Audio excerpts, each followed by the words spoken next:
I was applying to jobs and I have a long ethnic name and I just wouldn't hear back from a lot of employers. And so I anglicized it to like Jason Jordan Jacob. And in 6 weeks, I got a job. I just felt like there's so many skilled Canadians and Americans who were being overlooked and that there had to be a better solution to create efficiencies utilizing AI and also reducing bias as well. We took a look at a lot of the challenges in the industry and how we can mitigate for that. And so how we trained it is very objectively. We did not use any historical data. We have solely trained our algorithms on the objective meaning of a very particular competency. So what's a growth mindset? Like what is collaboration? What is client success? And as an example. So it's not if a high performer who looks like this in an organization, how well they're doing and training it on that. It's solely trained on what the definition of a competency is. Welcome to Change Leadership Conversations, where we dive into what it takes to lead change in today's disruptive and fast-paced world. I'm Yvonne Ruke Akpoveta, the founder of the Change Leadership. We create change leadership workshops, content, courses, and community. In this episode, I'm joined by Jahanzaib Ansari, a co-founder and CEO of Knockri, a platform that uses AI to reduce bias in hiring and elevate fairness in workplace decisions. He has been leading conversations on inclusive hiring and HR innovation long before it became a trending topic. His work has been featured in Forbes, Bloomberg, Harvard Business Review, and more. We explore how AI can help organizations not only move faster, but hire better, build trust, and stay human in the process. This episode is full of insight, humanity, and practical wisdom for anyone leading or responding to change today. I invite you to hit the follow button and stay connected with our Change Leadership community. Hi, Jahanzaib. Welcome to the Change Leadership Conversations. It's great having you on the show. When I say it's great having you on the show, it's literally great having you on the show. You've been a huge supporter of the Change Leadership Conference over the last 7-8 years, but also been a big supporter of me. So that's something that I definitely appreciate on all levels. And one of the things that I was just saying to you earlier is I love your authenticity. I meet so many leaders and founders and different people. So the authenticity that you bring to the forefront is real. What I also love is the belief and passion that you have in the work that you're doing that is truly driving change and impacting lives. Welcome, Jay. Thank you so much. And I appreciate the opportunity to be on the show. And it's so great to see you. I know that I had met you such a long time ago now, and it feels fantastic to be in touch and see each other grow so much as well. So a pleasure to be here today. Thank you. Thank you.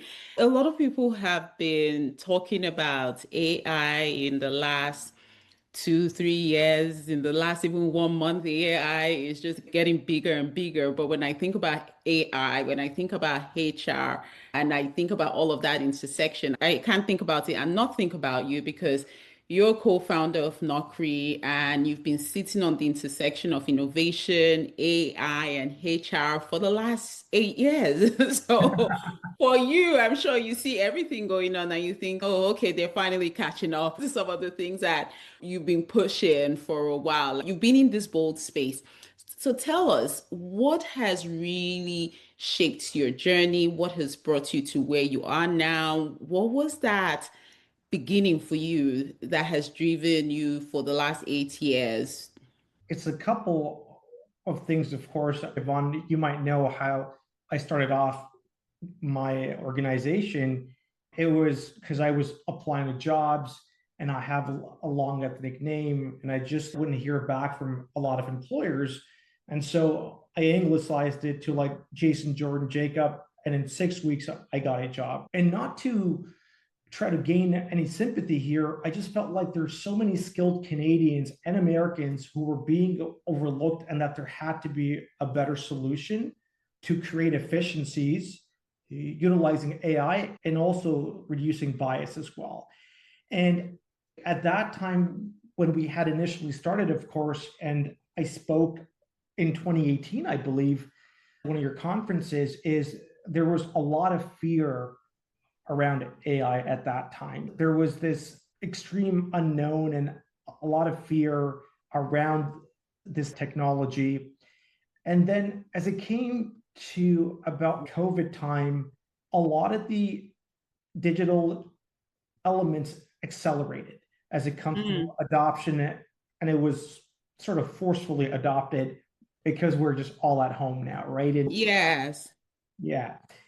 And then I'm going to say is that as soon as Chat GPT like really took off at the end of 2022 to like mid 2023, I felt a lot of the organizations had moved away from being in fear and they started to educate themselves. Now it's being embraced finally.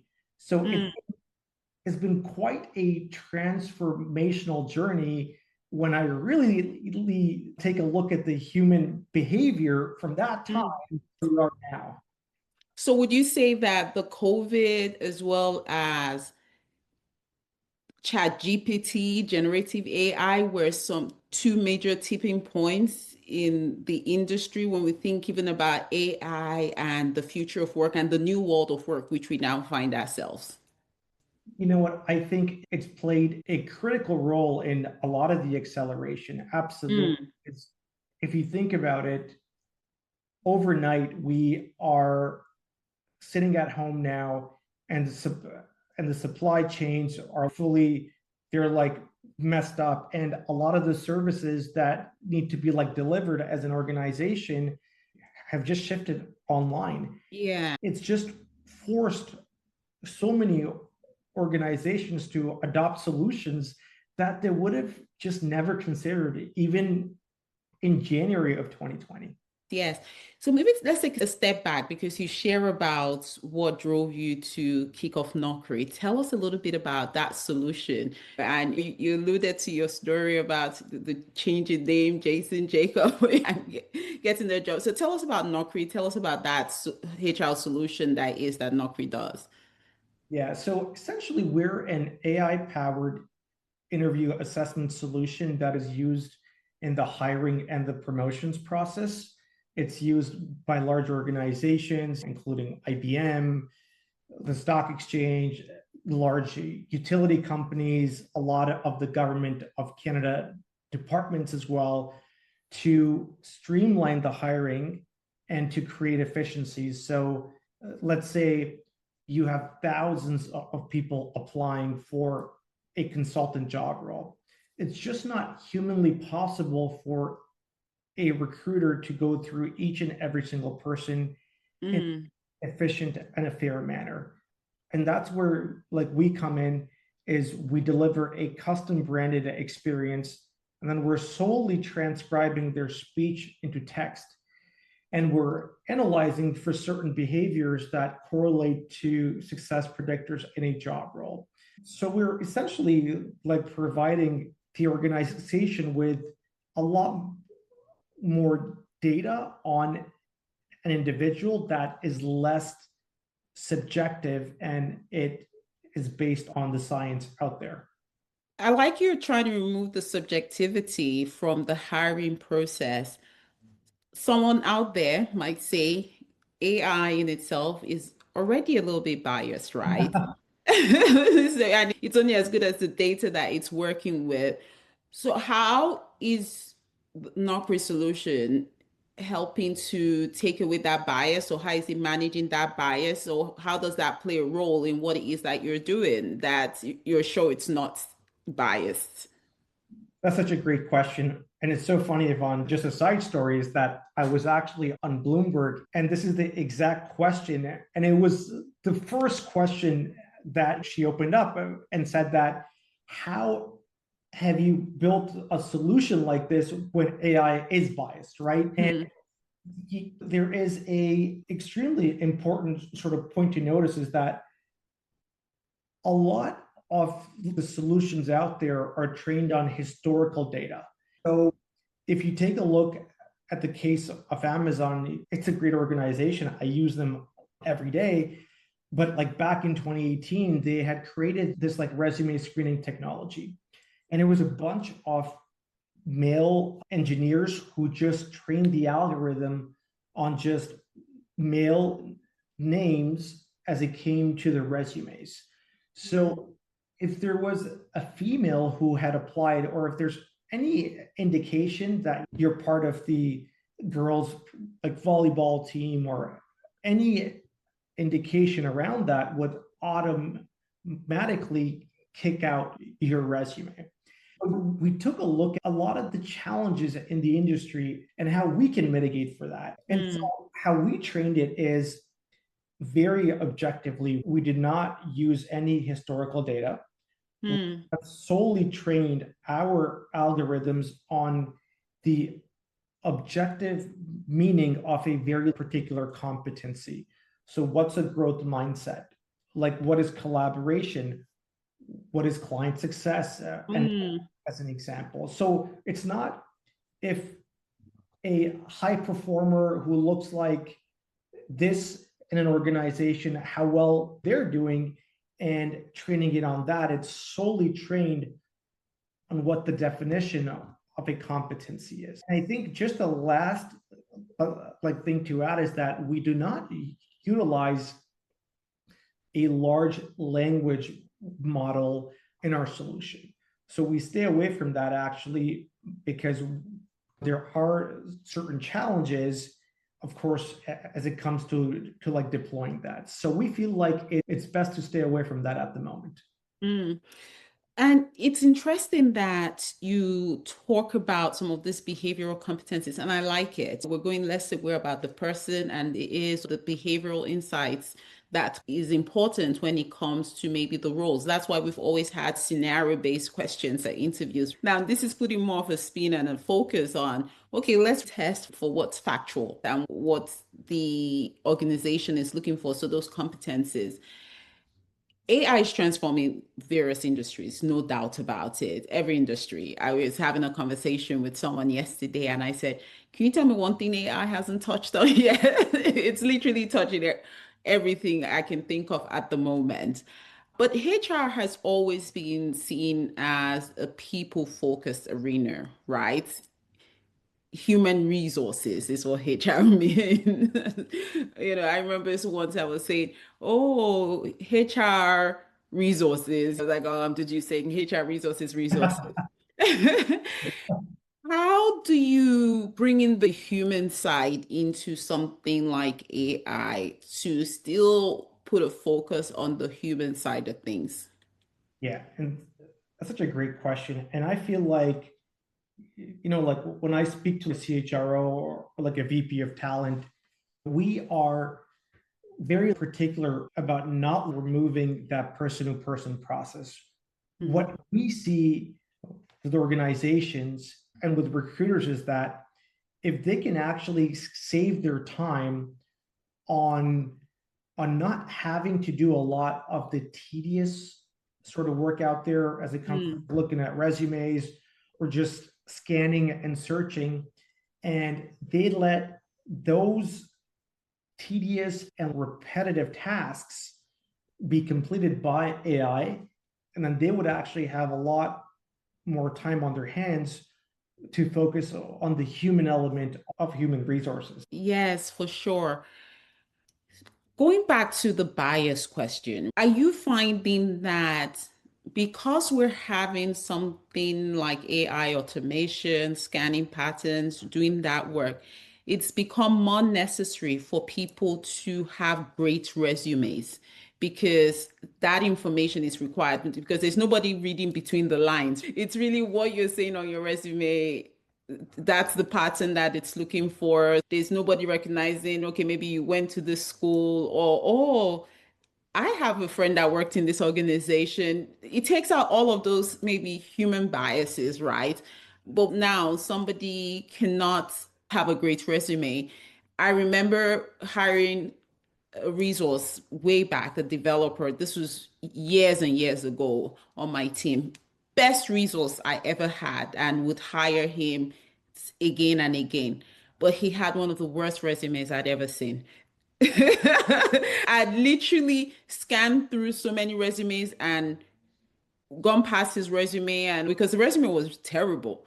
And I kept on saying to the recruiter, hey, I need to see somebody. Give me more resumes. I need to see better resources that fit what it is we're looking for. And they said, but have you looked at this person? I was like, yeah, but the resume doesn't say anything. Because we couldn't find anybody else, I decided to interview this person. And honestly, best resource ever. But a software or tool would skip this person. Yeah, that is like such a great point because a lot of our mantra is that how can we identify a lot of the signal and the noise out there and to be able to give each and every single person a fair shot and an equal opportunity. Right now, as it comes to any of these AI solutions out there, all the resumes have started to just look the same. How can you like differentiate? Mm, So it's extremely important to go beneath the surface and actually assess the skills of an individual, assess the competencies so you can actually see it. You know, Yvonne, that's a great example, but imagine doing that on scale. And that is extremely critical for you to find that one diamond in the rough. yes, finding that diamond in the rough and really being focused on the skill. I like what you said about all resumes are beginning to look the same because now AI is assessing its own data. So AI has produced this great resume. Now you're putting it through AI to now assess the same resume. That's really interesting. It's really about the whole garbage in, garbage out type of thing. The ability to look behind what is being said and really even recognize the patterns has become key. What's your take on human skills like empathy? Because that's one of the skills you would say it's a human skill. AI cannot do empathy. That's what we bring to the table. But I would disagree. I believe AI can do empathy well based on my experience. When I teach about empathy, I'm big on cognitive empathy as opposed to compassionate empathy because with compassionate empathy in the workplace, that's where there's a lot of bias. Cognitive empathy, I believe, is what we should apply because that takes out all of the bias and it's really about looking at things intentionally from the other person's perspective, which I believe AI does fantastically. What's your take on that? It's such a interesting sort of point because if you recall, Yvonne, a couple of years ago, it was all about empathy. It's like Mm, these soft skills as empathy, collaboration, etc. And you're right. I feel like AI can do a good job on at least like simulating that and yes, stimulating. I like that you use that word. getting it across. However, I do feel like a lot of the skills that if I speak to a chief HR officer, like a CEO of a large organization, I think the skills that they want now is is like fluidity, is like how quickly adaptable is somebody to a new scenario or a new technology.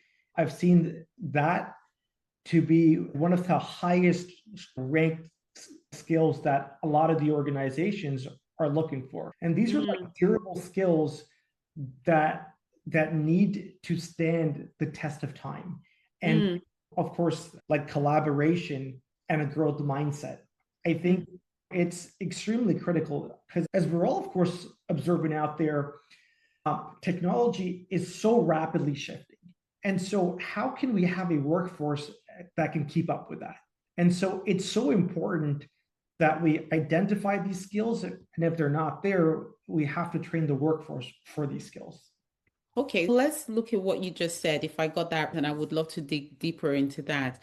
In your work, you talk to and meet a lot of senior HR leaders and executives, and what you're hearing from them in terms of key skill sets organizations are looking for goes beyond the basic, even empathy, which we thought were very soul human, own skills, and they're looking for fluidity, similar to adaptive leadership or adaptation. They're looking for, you said, growth mindset, and they're looking for even collaboration. What are the kind of tools are going to really help us as humans be unique in what it is that we do and navigate this new workplace?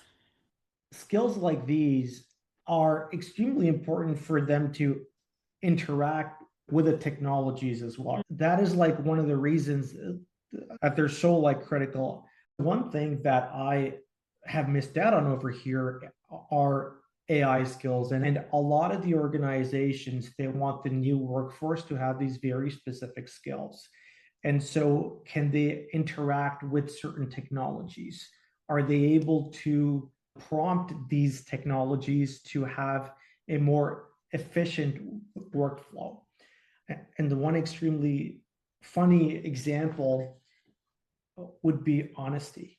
Is they want a lot of the workforce to utilize AI solutions, but at that same time, they want you to be honest about where you have used it and where like you have not used it. When I hear what it is you're saying, one of the words that come to mind for me is trust. And you say organizations want people to be able to bring to the table some level of honesty. Another thing that comes to mind as well is how honest do people really want to be that they're using AI? Because when you say you're using AI, it almost feels like some people say you're cheating on something. Where we think back to the time of a calculator, if you use the calculator, 1 + 1 is 2, or you do your multiplications and it felt like it was cheating, then it was normalized.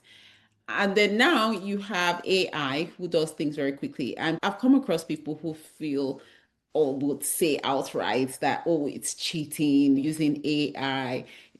They have this negative connotation. So are people going to be really that willing to be honest that they're using AI in their work?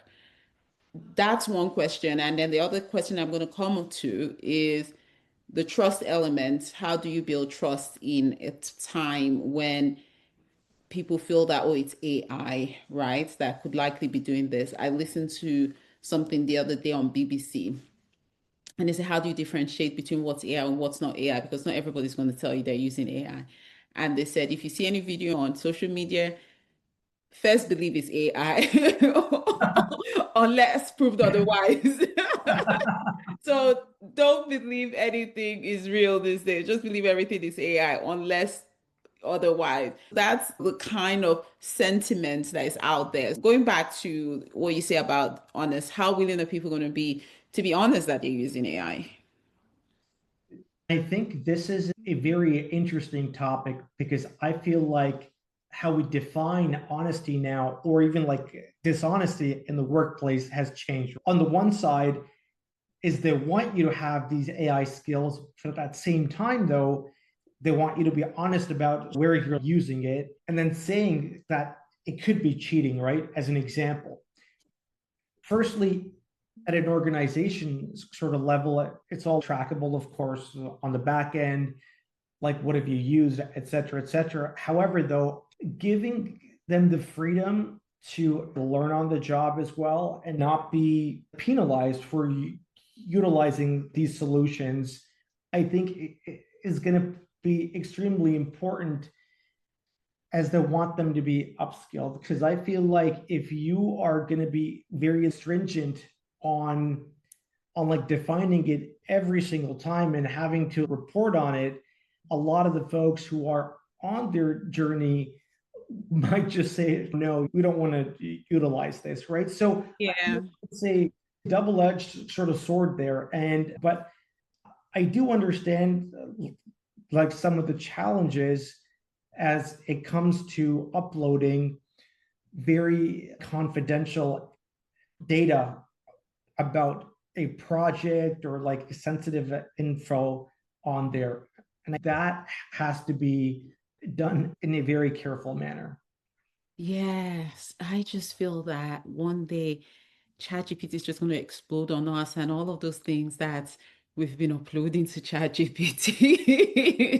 It's going to be out there in the world, right? And that's why it's very important that for me, I believe organizations really look into AI solutions like Copilot. I say like Copilot, there are many other out there, but they need to look at generative AI type solutions that they bring in within their organizations to support their team members to using so that it's within their ecosystem and it's protecting their data within the organization.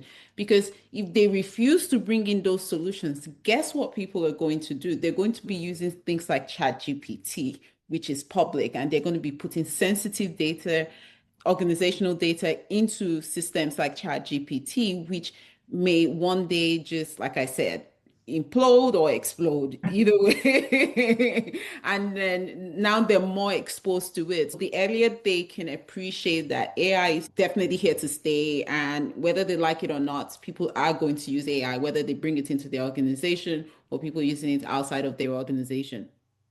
When you look at AI in the workplace now, what would you say excites you the most about it? And what would you say are concerns worth paying attention to?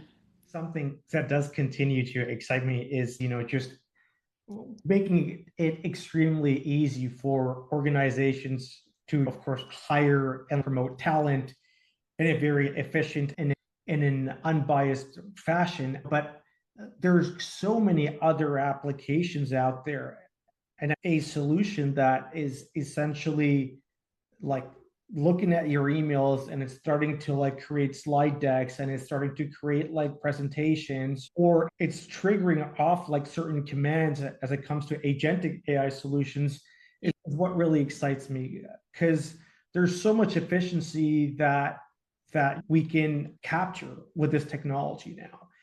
And what is scary, of course, is a lot of the deep fake stuff out there. It's gotten so Oh, real now. And the AI scams are just so good now. And they're so targeted that sometimes it throws me off as well. And like you said, if you see something that might be too good to be true, initially think about it if it's AI and then work back from it. you mentioned two things, and one I want to go deep into. You mentioned the word agentic AI.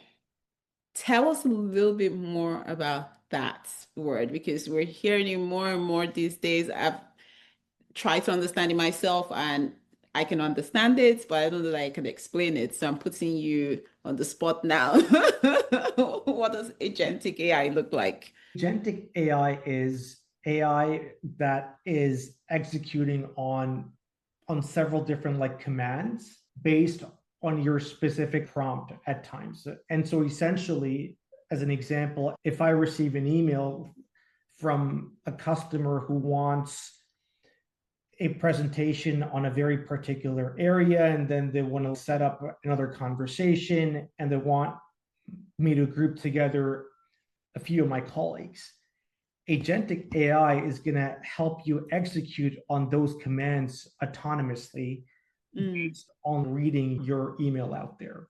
And mm, so it creates a lot of efficiency on a day-to-day basis, as long as it operates correctly. Of course, there's a lot of interchangeable technology that it needs to speak to continuously mm. to deliver it successfully. But it's definitely helping in the early stages, and it will be tremendous as the next sort of large wave of AI solutions out there. Wow. No doubt, AI has significantly helped with productivity in hundredfolds. We're talking 100x right now in terms of how AI is helping with productivity.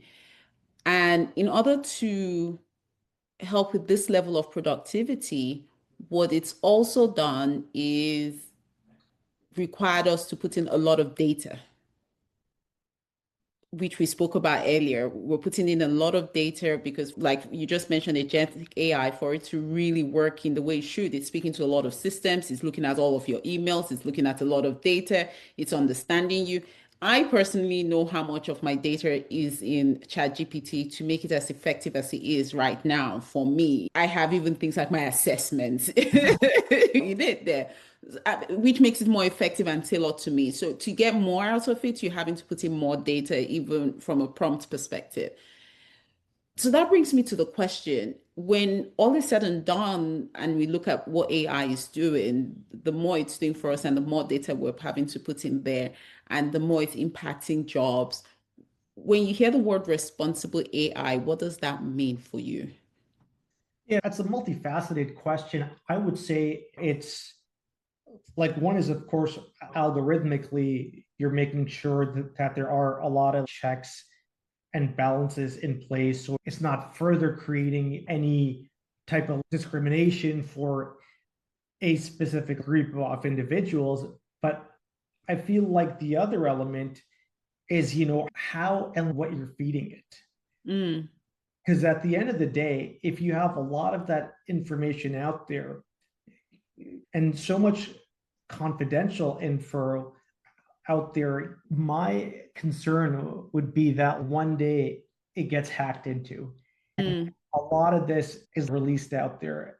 And I know that a lot of folks search up some of the medical challenges, they search up like relationship challenges. They would search up how to deal with my colleagues who I hate, right? So there's so much sensitive data, and I mm. think you just have to be very mindful of how and what you're feeding it and what you're asking. And I think some of that responsibility, it comes on to you as well, as a human, on what you're asking and what you wanted to save essentially. I like how you created that shift of responsible AI to us as individuals. Because usually when somebody would hear responsible AI, what is open AI doing to be responsible about our data? What is our organization doing to be responsible about data? But you just did something that is fantastic. You shifted it to us as individuals. Are we responsible in terms of what we're feeding that system, what we're putting into that? I love that shift. We need to take ownership for what it is that we're doing and not leaving ownership out there, because as responsible as an organization might want to be, you just don't know who's going to hack a system. Absolutely. Jay, you've been doing this for a while, right now. You've been leading this innovation. You have the waves and there's that momentum, and you've had something like COVID and GPT help with some of those momentums. But you've faced some resistance, right? Our audience out there, a lot of change leaders, change managers, they're having to lead one type of change or the other, and they're constantly being easily faced with people pushing back on some of those changes. So when you think about the work you've been doing and resistance, how have you been able to navigate that resistance and push and introducing these types of big changes into organizations? That's such a great question because when I started off, I remember I met like a VP in HR and I pitched this, and she was like, I've been doing this job for the past 25 years. How is this technology going to just change my entire function? And so, the strategy for you to take, I'd say one is that you have to really assess, is AI even a good fit for this, right? Because I feel like AI is not a good solution for every problem, but in a lot of the functions, it is a good solution. And how we have helped overcome a lot of the resistances is to do a smaller, like proof of concept in a very controlled area that's a bit more like low risk, and to get, of course, a champion and have them buy into a smaller rollout so they can prove that out and they can show the metrics, and then they would go to a department and then prove it out there, and then go to a few more departments and then company wide. And so starting off small and then proving it out is Mm, extremely critical, because I feel that, Yvonne, is that there are so many failed AI POCs. There's so many of these failed pilots. And a lot of the time is that they're not showing the correct metrics. And I feel like we need to also shift some of our thinking here as well. It's not just solely about saving time or saving money, it's also about actually the reallocation of that time in different activity that would create even further productivity there. Showing that it's extremely critical, right? It's, as an example, in our case, is if a recruiter is saving time and they don't have to do these tedious tasks of screening so many individuals, and now they're spending a lot more of their time on actually interviewing and hiring individuals, it shows that the productivity has shifted tremendously on a more higher value task. And so showing that is also extremely helpful as you embark on this journey. Yeah, you mentioned quite a few things there.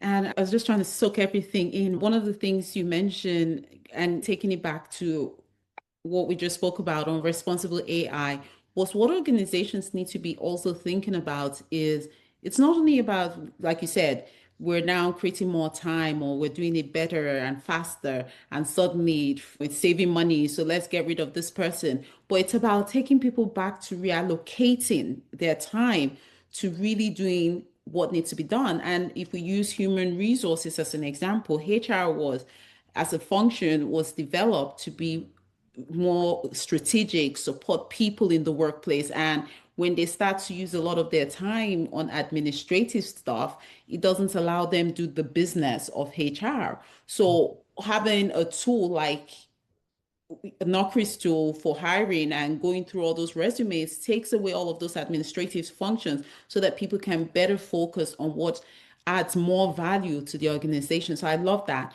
And I also like that you said in any type of change, and you used AI as an example, is there a need for what it is that we're doing, right? Because it's not just doing change for the sake of doing change. What is the need? And you just did a great job of moving it into doing what we call some of the methodologies and bringing that to real life is short-term wins, creating some short-term wins out there that people can say, okay, believe in. When you show where there's value, people can take that on board to say, okay, this makes sense. And there's greater buy-in of the change when you can demonstrate that short-term win. And the favorite, like you mentioned, is always having that champion who will take that result and go speak to somebody about it and say, okay, we can make this happen. And this is real. You've really taken us along the lines of how to get people to buy into the change, how to bring people into it, not to think about being scared that technology is going to replace them. How do organizations create or transform their culture and mindset to the way that we're seeing things right now? A lot of organizations are maybe perhaps having to think about how they transform their culture to integrate things like AI or integrate things like technology or be innovative. There's so many changes, even beyond AI, that is happening to us around the world right now. What are you seeing leadership mindset wise or culture wide? What shifts are you seeing take place in the last 8 years in this work you've been doing? 8 years is definitely a large sum of years for me to track, of course. However, though, I can sum it up a little bit. So if you take a look at it, I think from 2018 to probably like early 2020, it's still a lot of fear around AI just in general. And then I'm going to say from 2020 to 2022 is a bit more of that education there. And okay, this is an interesting solution, but we're still like scared about this. It's not like trustable at the moment. And then I feel like from end of 2022 up until now, if I speak to a large enterprise like CHRO, or like a CEO of a large bank or a large utility organization, what they would say is that we need to do something about this, but I want to just make sure that it's trustable. It's not going to ruin my like brand, or it's not going to further create challenges or PR nightmare, as an example. So they really take a look at credibility. Has a similar organization seen some type of a success, and how can they learn from that? And so they are of the mindset that it is here and it's coming, because if they don't do it, somebody else is going to do it, Yes. and they'll overtake them in the market, and they want to just trust a good technology because they have to do something about it. Would you almost say that FOMO is also driving change a little bit? Because, like you mentioned, if we're not doing it, somebody else is doing it because the adoption now is much higher across board when it comes to a lot of solutions and AI. We've spoken a lot about AI today, but there's a lot of organizations that are taking it on board, and there's still organizations that are thinking about it. But perhaps maybe some organizations are like also thinking if we don't do it, somebody else is going to be doing it. So the need to stay competitive, maybe what's or could be what's driving some change as well. I think it's absolutely a factor, but I feel like I've never seen in the journey of Knockri so many folks at just the consumer level interacting with this technology now. And so it's no longer it's a server sort of hidden in some deep room. It's like they're interacting with a solution. Kids are using it, like they're using it. Yes. And so that change, I think it's also influencing a lot of that change as well, in addition to some of the FOMO out there and staying competitive. True.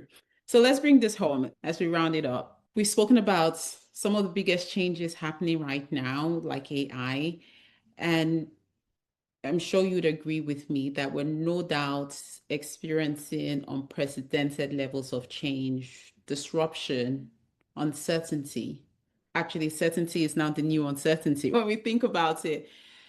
On a personal level, how are you feeling about the current state of the world? So we're taking beyond AI, the current state of the world, when you think about everything that is going on right now, how are you personally feeling? This is such a good question. There's so many facets. Yes. It's an extremely interesting time for the world right now, especially as it comes to so many technological advancements. But at that same time, there's so much of this geopolitical tension Mm, everywhere from the Middle East. There's a lot of unrest in the US as well right now. And so it is a bit of a anxious time at the moment, like when I think about the world. However, though, when I do reflect back on it and I think about the early 1900s, a lot of those individuals have gone through two world wars. And mm, when I think about that, I feel like we still have it better here mm. in our era. And of course, there's so much technological advancement. And with the advent of robots and them starting to come and clean your house as well, it's Yeah. exciting, but it's also a bit scary as well at the same time. Yes, it so is. I like that you acknowledge that it can be anxious and it is anxious. There is some level of anxiety for quite a few folks. It's easy to be anxious when you think about a few things. I like the reminder that in the 1900s they through two world wars, to think they went through that. And now maybe we're just a little bit more anxious because we see everything that is happening because of technology. Such a good Maybe technology is question. adding to it because in that time it could be happening in some other place and another whole continent or country could be protected from what's happening and not be aware of it. But now we see everything and we know everything. So that puts a different spin. My final question to you is to finish this sentence, and it's very broad. So I'm going to put you on the spot now. The future is. Inclusive. I love that. I really love that. Thank you so much, Jahanzaib. It's been great having this change leadership conversation where we've just gotten an opportunity to geek out. So thank you for joining us today. Many nuggets for our audience. Thanks for having me. I greatly appreciate it. Thank you for listening to the Change Leadership Conversations. Be sure to hit the follow button, leave us a review, and share this podcast with your team or fellow change leaders, because leading change is better when we do it together.